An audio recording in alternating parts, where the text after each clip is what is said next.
There really is no good way of putting it. When it comes to how much racism there is in America, President or former President Barack Obama is lying, flat out lying. For example, at a recent virtual town hall, here's what Obama said about racism and the legacy of racism and Jim Crow, et cetera, in America. A long history of slavery and Jim Crow and redlining and institutionalized racism that too often have been the plague, this original sin of our society. What happened to that Obama who told 60 Minutes Steve Croft when he was senator running for president, when Croft said, if you don't make it, will it be because of racism? What happened to that guy? You think the country's ready for a black president? Yes. You don't think it's going to hold you back? No. I think if I don't win this race, it will be because of other factors. It's going to be because I have not shown to the American people a vision for where the country needs to go that they can embrace. Now, why do I say he's lying? He's more than capable of doing it, not just because he's a politician. All politicians lie, but Obama made a big lie when he said, when he ran in 2008, that he opposed same-sex marriage. How do we know he lied? Because his top aide, David Axelrod, in a new book, said he lied. Check this out. Obama misled Americans for his own political benefit. David Axelrod writes in his new book, I'm just not very good at bull, Obama told Axelrod. Axelrod writes that he knew Obama was in favor of same-sex marriage. Axelrod admits to counseling Obama to conceal his position for political reasons, end of quote. And he's also lying about racism. Why does Obama say things like, racism is in America's DNA? Why does Obama say things like, you know, I've had the experience of walking down the street and having somebody lock their doors too. You think anybody locks their doors when this dude comes down the road? He's about as scary as Urkel. He's lying. This is a guy who's led a charmed life. Obama thinks of himself as a world beater. You have to have a massive ego to run for president. By definition, you think of yourself as a world beater. You think this guy thinks he's been held back by racism? Look at his life. His white mother has a PhD in anthropology. His black father, a PhD in economics from Harvard. His mom divorces or ends her relationship with Obama's father. I'm still unclear how that rolled. And she marries an oil executive. They move to Indonesia. Obama attends a private school operated by the people for the oil executive company. He has private servants. His mom sends him back to Hawaii so he can get a better education. He lives with his white grandparents. His grandfather is a successful salesman. His grandmother ultimately becomes a VP of a bank. And Obama goes to the private prep school called Punahou, the finest prep school in the whole state. By his own admission, he sat around, smoked a lot of dope, was a mediocre student. He ends up somehow getting into Occidental College, which is a very competitive private school here in Los Angeles, for 2 years. By his own admission, not a particularly good student, somehow gets into Columbia, Ivy League, and then goes to Harvard for law school, becomes president of the Harvard Law Review. The man never set foot in public school. His daughters attended a private school run by the University of Chicago when he taught there. And his wife attended a public school, but basically it was a magnet school because she agreed to go on a bus so she wouldn't have to go to the underperforming local school. And this is a party and a family that apparently opposes school choice for you and me. But I digress. Let's get back to it. So Obama then moves to Chicago. Not from there. He joins the Trinity Church because of his desire for political connections. And he decides to run for state senate because the incumbent decided to run for another office.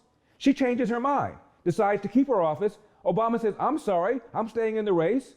Obama then challenged all the signatures he had to file to run for re-election and essentially got her kicked off the ballot, so Obama won without any opposition.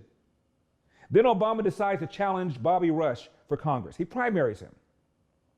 And Bobby Rush, the former Black Panther, kicks Obama's butt. How and why? Because he characterizes Obama as not truly black, from Harvard, taught at University of Chicago, carpetbagger, not really from Chicago, doesn't really understand the culture, yada blah, et cetera. Obama even complained about it.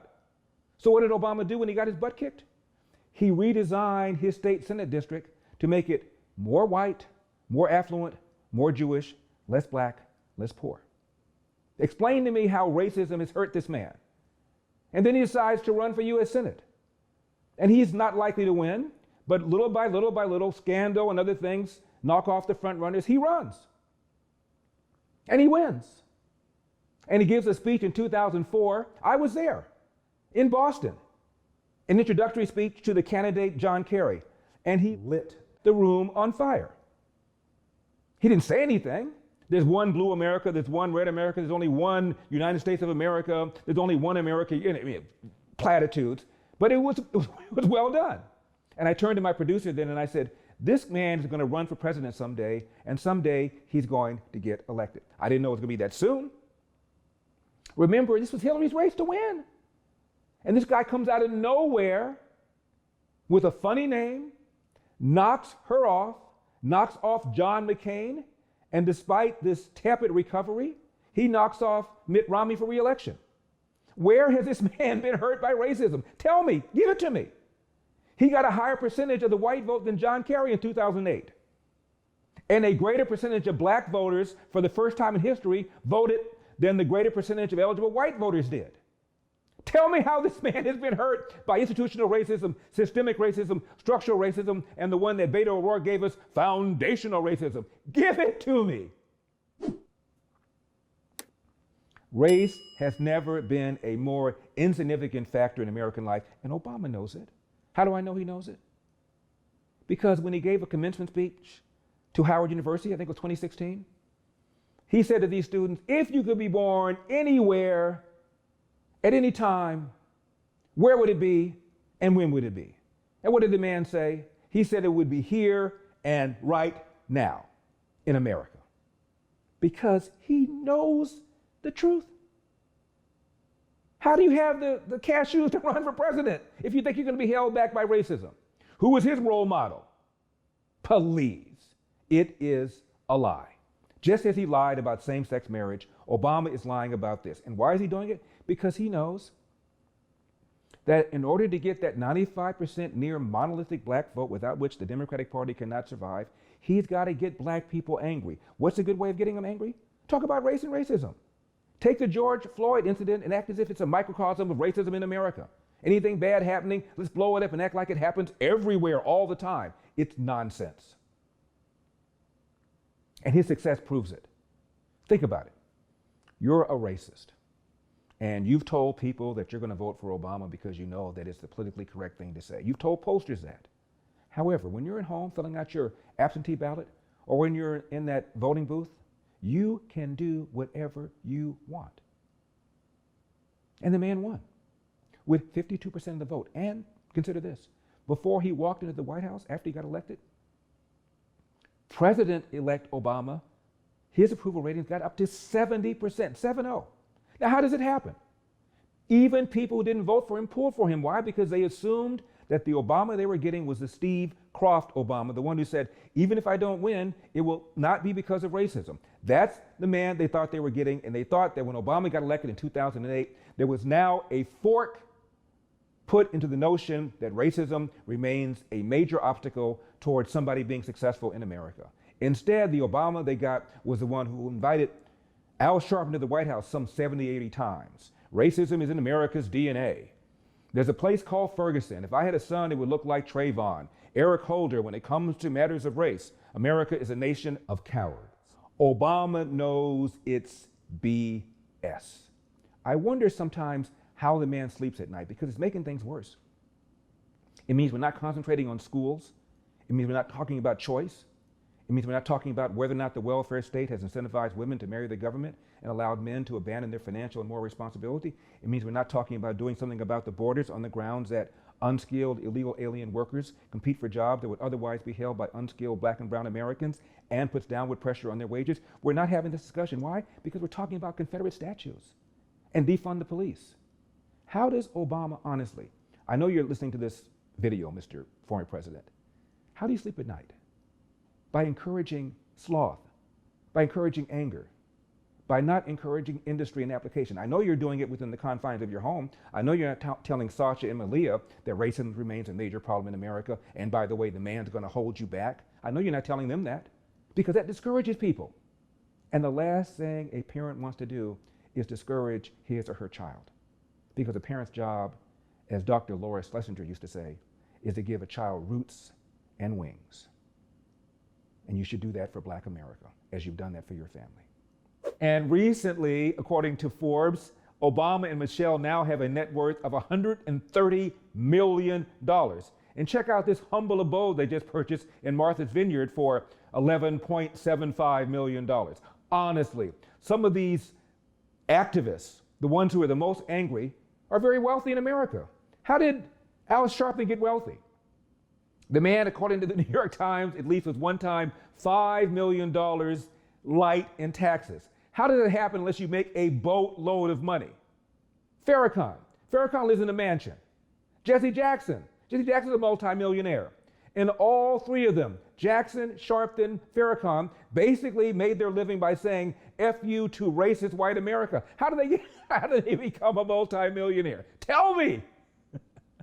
One quick thing before we wrap this up. Orlando Patterson is a longtime professor at Harvard University. He teaches sociology. He's left wing. Aren't all sociologists? He's also Black. In the 90s, he was more optimistic than some of these so-called Black Lives Matter activists are today. Here's what Patterson said, who's still at Harvard. Here's what Patterson said in the 90s. Quote, America is now the least racist white majority society in the world, has a better record of legal protections of minorities than any other society, white or Black, offers more opportunities to a greater number of Black persons than any other society, including all of those of Africa. End of quote. One final thing, Mr. Former President. Can you do something about this? Uncle Ben and Jemima canceled. I thought it was illegal to fire Blacks just because they're Blacks. Now, have you seen my movie? It is called Uncle Tom. Check out this short trailer. Most people are completely oblivious to the history of the Democratic Party. The party of slavery, the history of the Democratic Party. Jim Crow laws. They're erasing all of the history of this country. They want to cover up history. The real history, not the revisionist history. If you are educated, Black people have been taught a narrative that has been created. You're actually miseducated. And that's when I realized I've been lied to. I had been misled. It unraveled everything that I knew to be true. Now remember, just go to UncleTom.com and be the first in your hood to get you some Uncle Tom merch. I'm Larry Elder, and we've got a country to save. I'll see you next time.